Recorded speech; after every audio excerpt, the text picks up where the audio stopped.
जय गुरुदेव। परम पुरुष गुरुदेव जी। जय गुरुदेव नाम। अलख यज्ञ की पार में स्वामी तुम्हें प्रणाम। कोटि कोटि करु वंदना अरब खरब प्रणाम। चरण कमल बिसरु नहीं। जय गुरुदेव नाम। परम पूज्य स्वामी जी महाराज के चरणों में कोट कोट प्रणाम। आप सभी प्रेमी भाई बंधुओं सबको सादर जय गुरुदेव। आज का ये सत्संग है मन फूला फूला फिरी जगत में कैसा नाता रे।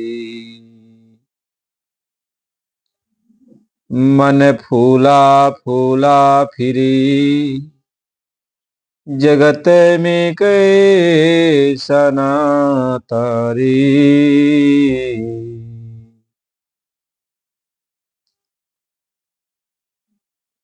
हम आप इस संसार में जब से आए हैं हम सबको चेतने का अवसर ही नहीं मिला। क्यों नहीं मिला?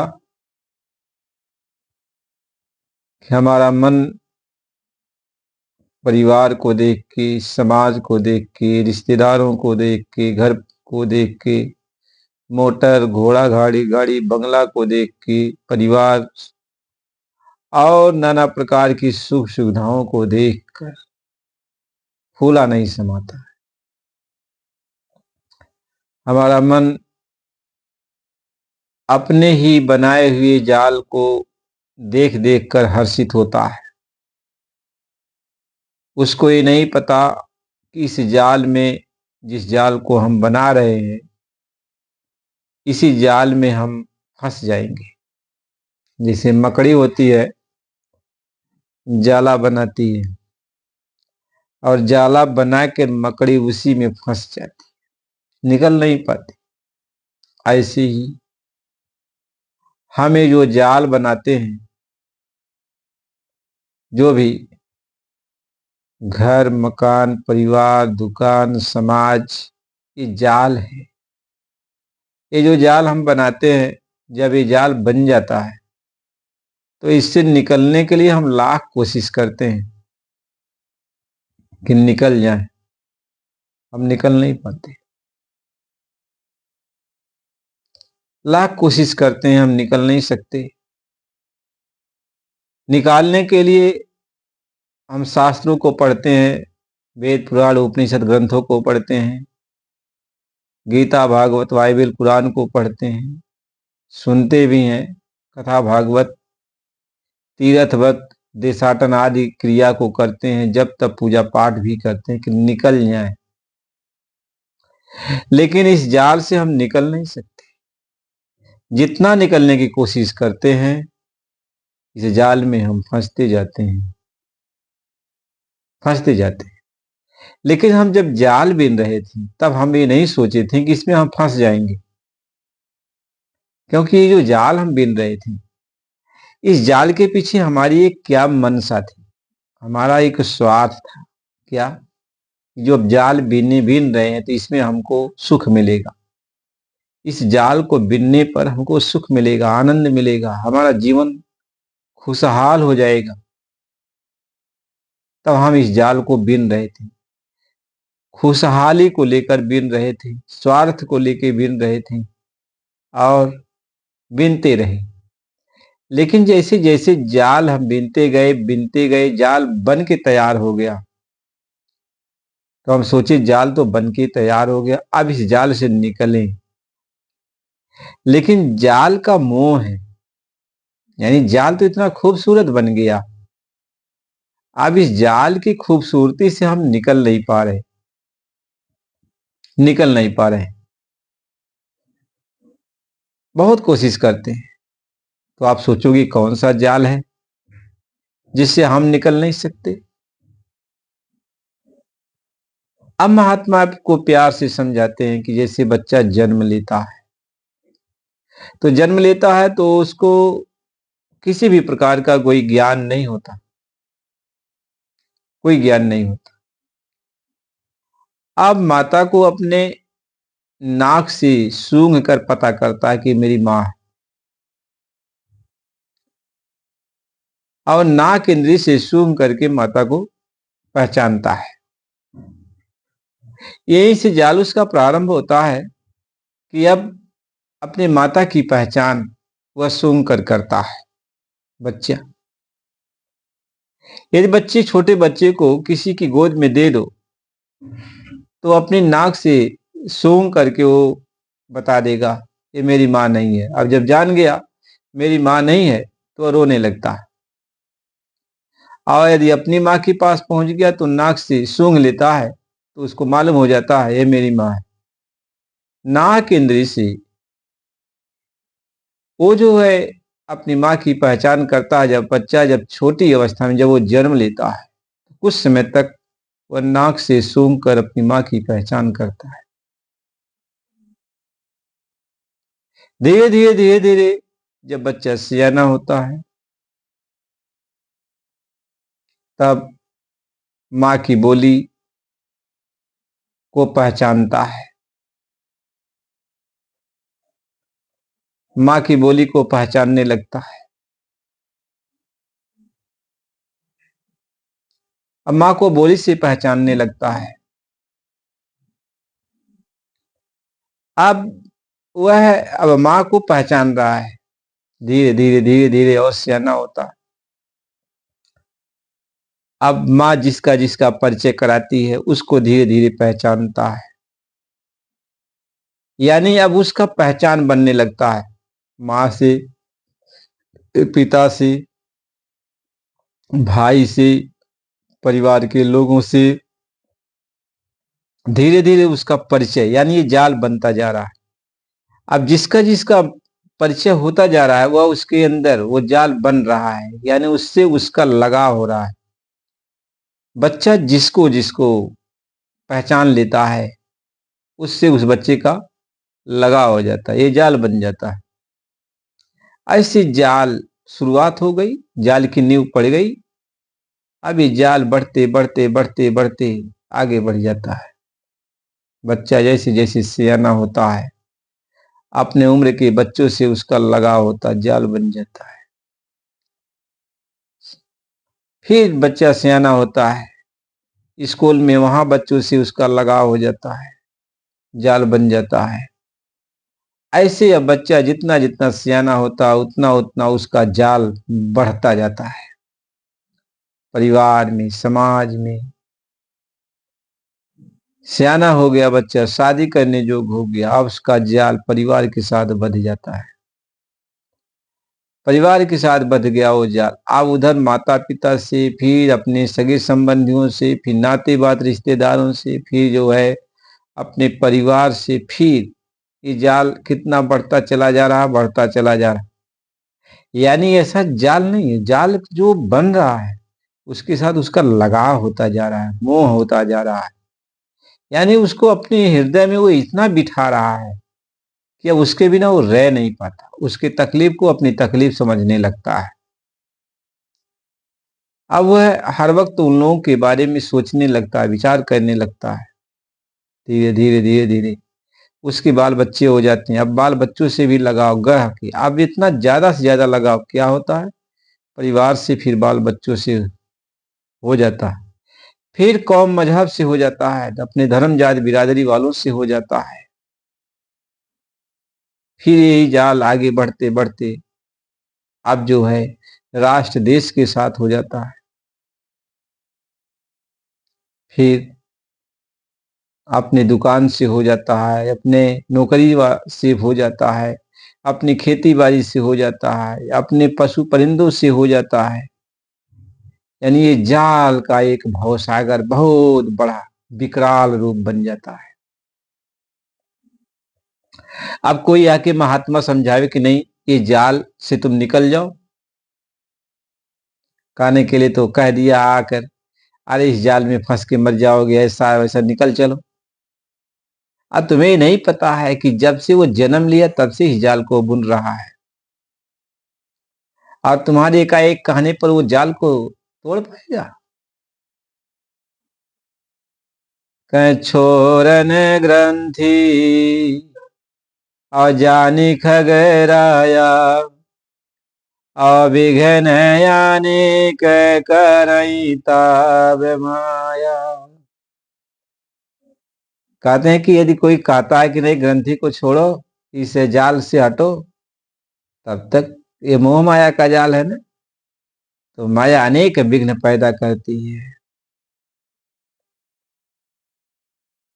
कि छोरन ग्रंथि जानि खगराया, अविघ्न यानि करई तब माया। रिधि सिद्धि प्रेरई, अबोधि लोभ दिखावन जाय। कहते रिद्धियां सिद्धियां आ जाती, यानी जो कुछ भी तुमको जरूरत है ले लो, जो भी शक्ति भक्ति चाहते हो ले लो। बुद्धि के अंदर लोभ पैदा हो जाता है कि हमको सब कुछ चाहिए, लालच बस जाती है कि होई बुद्धि जो परम सयानी, आईन साम चितवै नयन हित जानी। कहते बुद्धि सियानी रहेगी, जानकार रहेगी, तभी तो इनकी तरफ नहीं जाएगी, इनकी बात को नहीं सुनेगी।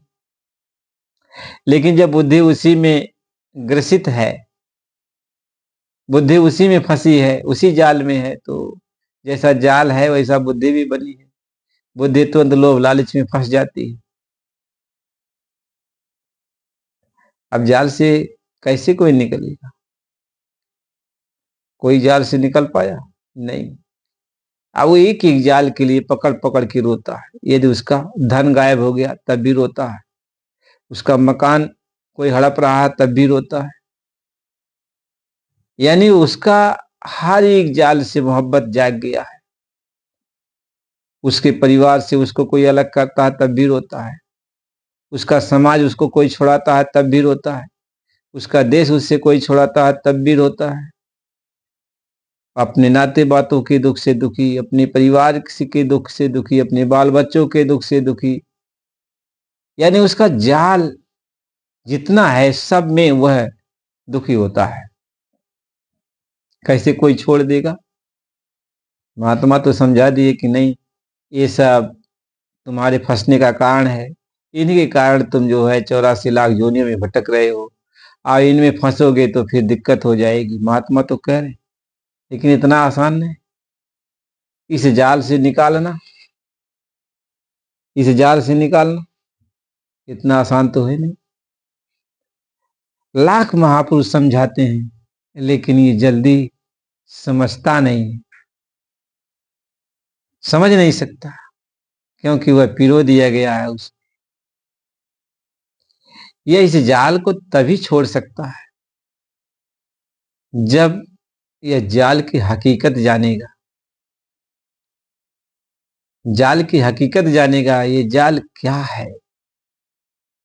जब इसको जाल की हकीकत का पता चलेगा तब इससे इसका जो है मन निकलेगा, तब यह उदास होगा, तब सोचेगा यार इतना हमने जाल बीना, जन्म से लेके अब तक कितना जाल बीना, यार हम धोखा खा गए, अपना सारा समय इसी जाल में बिता दिया। इसी जाल को बिनने में, यानी इसी परिवार को समाज को बसाने में, नात बात रिश्तेदार को सहेजने में, घर परिवार चलाने में समय बीतता चला जा रहा, समय बीतता चला गया और जाना न जाने के दिन आ गए।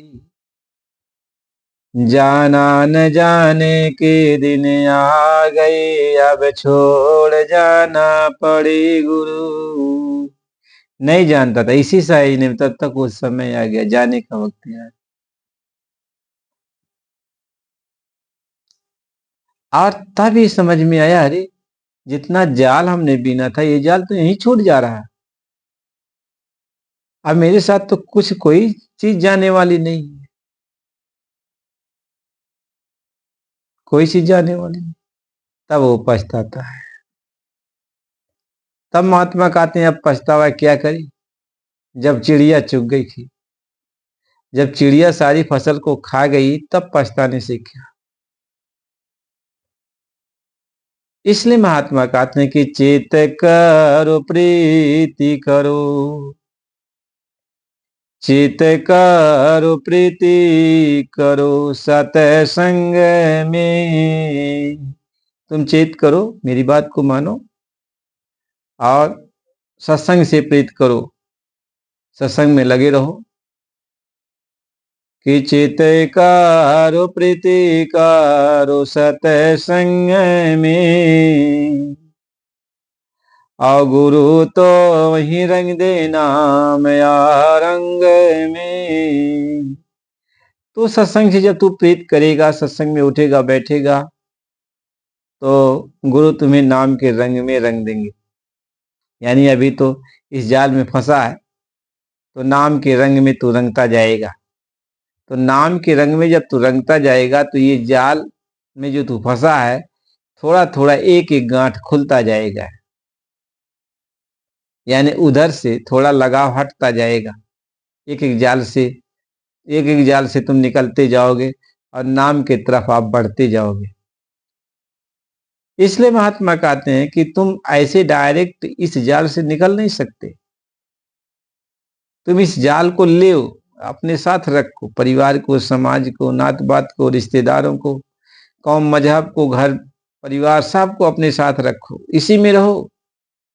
लेकिन एक घड़ी आधी आधी में पुनियाद, स्वामी संगत साधकी कटे कोटि अपराध। कहते बस समय निकाल कर कभी कभार 1 घंटे आधे घंटे जहां भी साध महात्मा का सत्संग होता हो, उनकी संगत होती है, उनका दर्शन करते जाओ। अपने अंदर ही विचार बना लो, कहीं यदि सत्संगत होती है, साध महात्मा सत्संग देते हैं, तो चलो वहां 1 आध घंटा का समय देंगे, उनका दर्शन करेंगे, उनके पास बैठेंगे। महात्मा ये समझाते हैं इस तरीके से जब तुम्हारा साध महात्माओं के साथ लगाव हो जाएगा, उनका सत्संग सुनने के बाद तुम्हारा लगाव हो जाएगा, तब धीरे धीरे धीरे धीरे इस जाल से निकलोगे। कहीं फंसे तुम जाल में भारी, बिना इस जुक्ति नहीं खुलना। कहते तुम जाल में तो फंस गए, लेकिन जब तक ये जुक्ति नहीं लगाओगे तब तक तुम इस जाल से निकल नहीं सकते। यह जुक्ति कुछ और नहीं है, जुक्ति यही है कि तुम संत महात्मा की संगत करो, उनका सत्संग सुनो, उनके वचन को सुनो, उनसे लगाव लगाओ थोड़ा। घर में, परिवार में, समाज में रहते हुए भी साध महात्मा से थोड़ा लगाव लगा लो। जब लगाव लगा लेगा तो यहाँ 24 घंटा जो है घर परिवारों में समय दे रहा, तो उसमें से 1 आध घंटा, 1.5 घंटा, 2 घंटा निकालेगा साध महात्माओं की संगत करने के लिए। तो इतना तो कम हुआ ना, 2 घंटे मान लो कम हो गया, 24 घंटे में 2 घंटे, 2 घंटे साधु महात्मा के लिए लगा दिए, तो ये थोड़ा सा लगा उधर तो हुआ ना, तो थोड़ा सा कम हुआ। ऐसे धीरे धीरे धीरे धीरे धीरे धीरे धीरे धीरे जब महात्माओं की तू संगत करने लगेगा तो रंग लाएगा। यानी महात्माओं का दर्शन करने का, उनका सत्संग सुनने का तेरे अंदर रंग चढ़ेगा। और जब वो रंग चढ़ने लगेगा तो वो प्रेम का रंग होता है। इधर तो मोह का रंग चढ़ा है, इधर जो जाल तुमने बीना है सब में मोह है। घर बनवाया है तो उसमें भी मोहब्बत लगी, मोह लगा है। आप परिवार बसाए उसमें भी मोह है, बाल बच्चे हुए उसमें भी मोह, खेती बाड़ी दुकान दफ्तर सब में मोह है। सब में मोह है। लेकिन यदि तू संत महात्मा की तरफ लग जाता है, उनकी संगत करने लगता है, तो तुम्हारे अंदर मोह की जगह पर प्रेम आने लगता है। तो धीरे धीरे उधर प्रेम उत्पन्न हो गया, तो इधर धीरे धीरे मोह कम हो रहा है। उधर प्रेम हो रहा है तो इधर मोह खत्म हो रहा है। उधर प्रेम बढ़ता जा रहा है तो इधर मोह खत्म होता जा रहा है। यानी मोह को प्रेम से जीता जा सकता है। प्रेम से यदि प्रेम उत्पन्न हो जाएगा सच्चा, तो मोह माया का जाल टूटने लगता है। तो जब आप साधु महात्माओं का, संतों की संगत करने लगोगे, उनका लगाव हो जाएगा उनके प्रति आपका, तो धीरे धीरे धीरे धीरे ये मोह माया का जाल टूटने लगता है। अब धीरे धीरे आप मोह माया के जाल से निकलोगे, धीरे धीरे निकल जाओगे। महात्मा ये समझाते हैं कि मन फूला फूला फिरे, जगत में कैसा नाता है, ये संसार में कैसा नाता है। जितना तू गुमान करता है, अभिमान करता है, कैसा नाता है। देख, किसी का नाता यहां रह गया। कह पेट पकड़ की माता रोए, कहते पेट पकड़ की माता रो रही, कि पेट पकड़ की माता रोए, बाहें पकड़ की भाई रे, और लपटी झपट की तिरियारो में, हंस अकेला जाई रे। कहते देख, जिसका तू गुमान करता है, कोई साथ जाएगा? कोई नहीं साथ। बहन उधर रोती है, भाई उधर रोता है, माता उधर रोती, सब, लेकिन तुम्हारा साथ देने वाला कोई है नहीं है, कोई नहीं। कहीं जब लाग जीवे माता रोवे, और बहिन रोवे दस मसारे, और 13 दिन तक तिरिया रोवे, फिर करे घर बासारे। मन फूला फूला फिरे, जगत में कैसा नाता रे। कहते कैसा नाता है। महात्मा तो इस बात को समझाते, इसलिए ये जो जाल है, यही दुखदाई जाल है। इससे निकलने के लिए आपको साध महात्मा की संगत करनी पड़ेगी, उनका सत्संग सुनना पड़ेगा। जब सत्संग सुनने लगोगे, तो धीरे धीरे धीरे धीरे आपके अंदर एक ताकत आएगी, एक शक्ति प्राप्त होगी, जिस शक्ति के जरिए, जिस ताकत के जरिए आपके अंदर एक रोशनी दिखाई पड़ेगी, जैसे कोई मार्ग मिल रहा हो। रोशनी मिलेगी, चलने का मार्ग मिलेगा। आप खुशहाली से उस रोशनी के सहारे आगे बढ़ने लगो। महात्मा इस बात को समझाते, इसलिए बराबर कहीं पर भी साधु महात्माओं का सत्संग होता हो, उनका दर्शन करने के लिए जाया करो, उनका सत्संग जरूर सुना करो। कह संत दरस पूजाई, तजी ममता अभिमान, ज्यों ज्यों पग आगे बढ़े, कोटिन यज्ञ समान। कदे संत महात्मा कहीं आ गए और तू दर्शन करने के लिए जा रहा है, तो एक एक पग ये तू आगे बढ़ा रहा है और प्रेम प्यार के साथ उनका दर्शन करने के लिए जा रहा है, तुम्हारे अंदर कोई छल कपट नहीं है, तो एक एक पर एक करोड़ों करोड़ों यज्ञों के बराबर होता है। साधु महात्माओं के दर्शन का ये फल होता। कहीं जाके दर्शन साहिब दर्शी, जाके दर्शन साहिब दर्शी, अनहद बीन बजावे साधु, सतगुरु सो मोहि भावी। कहते जिनके दर्शन से उस मालिक का दर्शन हो जाता, इरशाद महात्मा का आप दर्शन करते हो तो समझ लो कुल मालिक का आप दर्शन कर रहे हो। कहते हैं सत्य पुरुष की यार सी संतन ही की दे, लखा जो चाहे अलग को तो नहीं में लख ले। कहते हैं वह मालिक कहाँ रहता है? संतों में रहता है। यदि मालिक को देखना है, जिसको अलग कहते, जिसको कोई लख नहीं सकता, तो जाके संतों का दर्शन कर ले। संतों का दर्शन कर लेता है तो समझ लो मालिक का दर्शन कर लेता है, भगवान का दर्शन कर लेता है। कहते जाके दर्शन साहिब दर्शी, अनहद बीन बजावे, साधु सतगुरु सो मुहि भावी। तो महात्मा ये समझा दे, इसलिए कहीं पर भी साधु महात्मा महापुरुषों का सत्संग मिलता है, उनका दर्शन तो जाके कर लेना चाहिए। समझ लो उनके चरणों में करोड़ों करोड़ों गंगा बहती हैं। ये सच्चे दिल से उनके पास जाते हो, उनका दर्शन करते हो, उनका सत्संग सुनते हो, उनके चरणों में मत्था टेकते हो, तो कितने जन्म जन्म के पाप धुल जाते हैं। वो चलते फिरते महात्मा चलते फिरते तीर्थ होते हैं।